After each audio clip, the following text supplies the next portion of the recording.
All right, ladies and gentlemen, today is Wednesday, May 27th. Our focus today is going to be on how the United States, and the rest of this week, our focus is going to be on how the United States defeated Japan in the Pacific theater of World War II.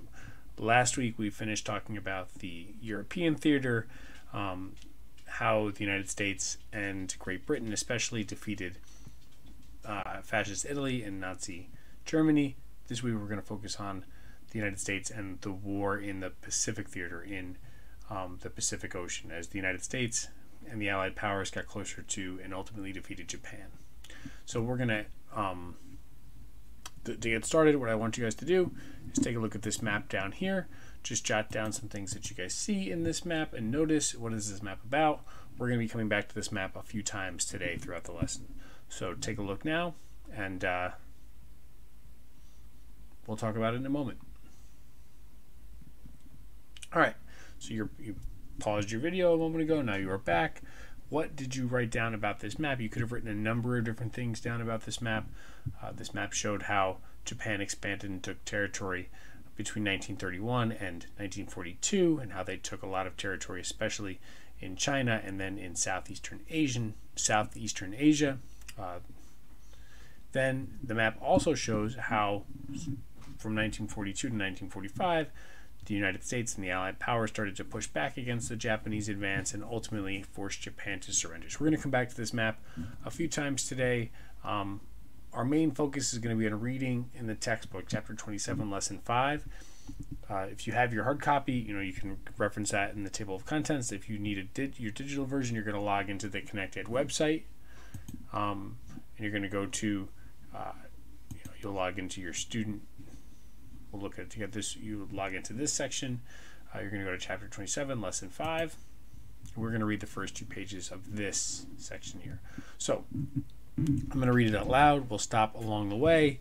Our focus is to answer these 4 questions. All right, here we go. So we're talking about the Pacific Front. So fighting in the Pacific Ocean. And it starts. The reading starts, the chapter starts. As the Japanese were attacking Pearl Harbor, they were bombing U.S. airfields in the Philippines as well. Remember, in 1942, the Philippines was actually a colony of the United States, and there were thousands of American soldiers there, and as well as American civilians living in the Philippines. Japanese bombers also hit the islands of Wake and Guam, which were key U.S. bases in the Pacific. In the days that followed, Japanese troops invaded Thailand and Malaya. They captured Guam, Wake Island, and Hong Kong. In mid-December, Japanese troops landed in the Philippines. They quickly captured the capital of Manila and forced General Douglas MacArthur's American and Filipino troops to retreat. MacArthur's troops moved to the Bataan Peninsula, west of Manila, and to the small island of Corregidor. For months, battles raged on Bataan. On April 9, 1942, the exhausted Allied troops finally surrendered. The forces defending Corregidor held out for another month. The Japanese forced the prisoners of Bataan, many sick and near starvation, to march to a prison camp more than 60 miles away. About 76,000 prisoners began what became known as the Bataan Death March. Only about 54,000 prisoners reached the camp. That means about 22,000 prisoners died on the way. As survivor Marion Lawton recalled, "We'd march all day, a continuous plodding along. Plodding is slow walking, just trying to keep up. I always tried to stay in the middle of the column rather than on the flanks, the edges. That way, I was further away and might avoid a beating. I don't know how to explain a typical day except that it was brutal, exhausting, hot, and your feet and legs just ached." Going on to page 2. Several weeks before American and Filipino troops surrendered, President Roosevelt ordered General Douglas MacArthur to leave the Philippines and go to Australia. MacArthur told the Filipinos that he said, "I shall return." Moving on. So early on in the Pacific Front and the Pacific Theater, the Japanese won lots of battles. They took land and territory from the United States and other countries in Southeastern Asia. That was pretty demoralizing or saddening for Americans in the United States and troops in the Army. So with every Japanese victory in the Pacific, American morale sank. Morale is like how you're feeling about something. Then in April 1942, U.S. airplanes from an aircraft carrier in the Pacific bombed Tokyo. Tokyo is a city in Japan. The daring raid, led by Lieutenant Colonel James Jimmy Doolittle, did little real damage to Japan. It did, however, lift Americans' spirits. Americans were happy that the United States had struck back against Japan after Japan had bombed Pearl Harbor. More meaningful victories would soon follow. In May 1942, U.S. battleships defeated a Japanese fleet in the Battle of the Coral Sea. The following month, the United States scored an even greater victory.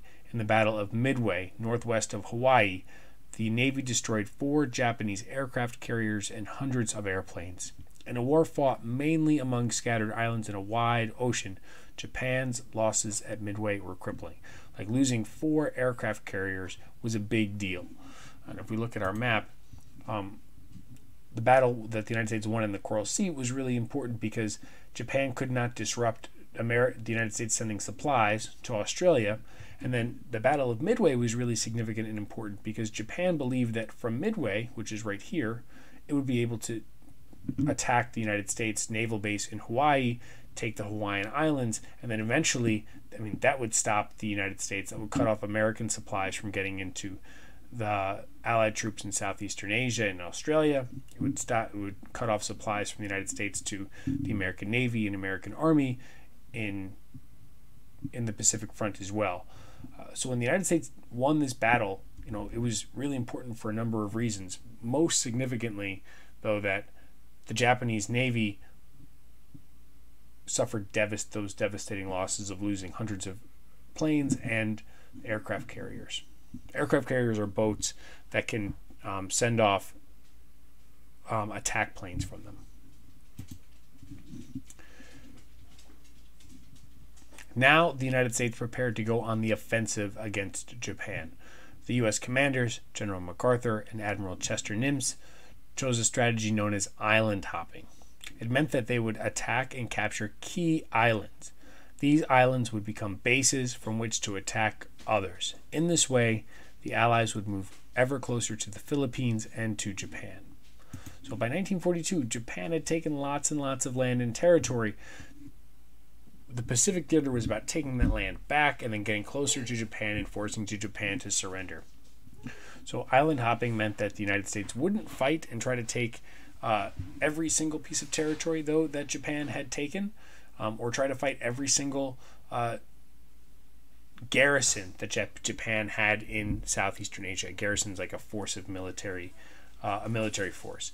It could be a naval force, it could be a military force. But they would only attack certain individual spots and then try to isolate the Japanese garrisons, the Japanese Army, or the Japanese Navy, isolate them from supplies so that they couldn't fight. And that's how the United States got closer and closer. The Allied powers got closer and closer eventually to Japan.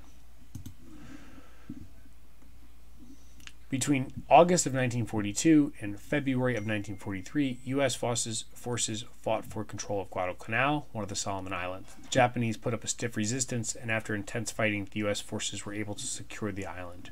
In June of 1944, U.S. forces captured Guam and other nearby islands. Guam gave U.S. bombers a base from which they could reach targets in Japan. In October, U.S. ships destroyed most of the Japanese fleet at the Battle of Leyte Gulf in the Philippines.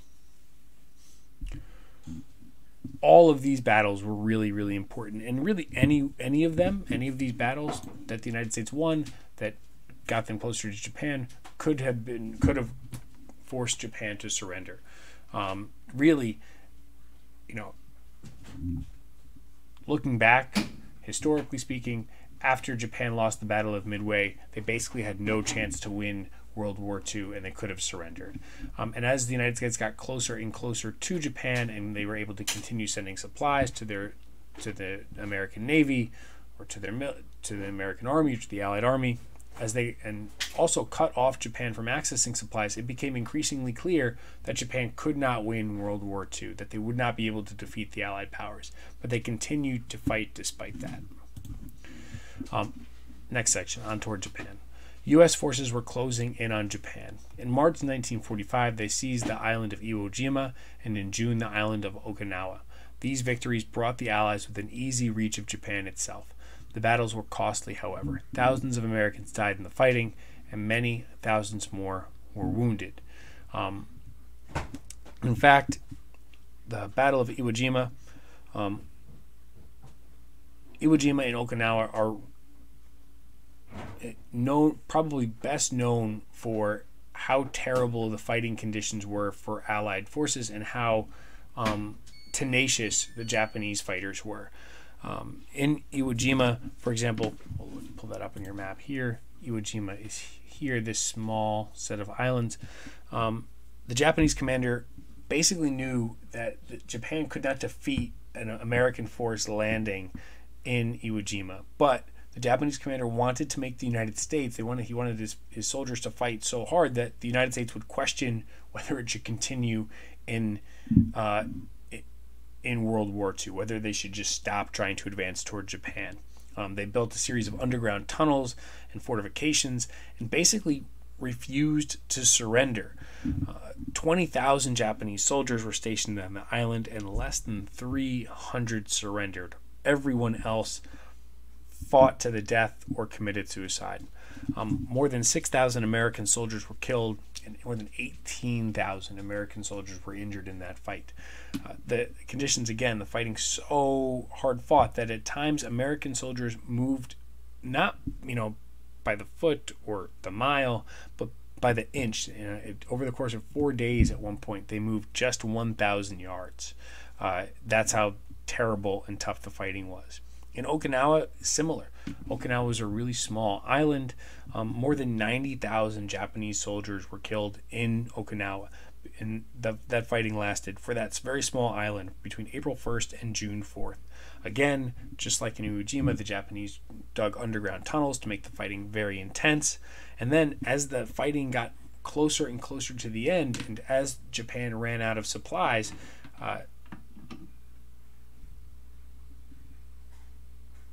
they launched attacks known as kamikaze attacks, where Japanese pilots left Japan or left airfields in Japan to attack the American forces, but they left without enough fuel to return.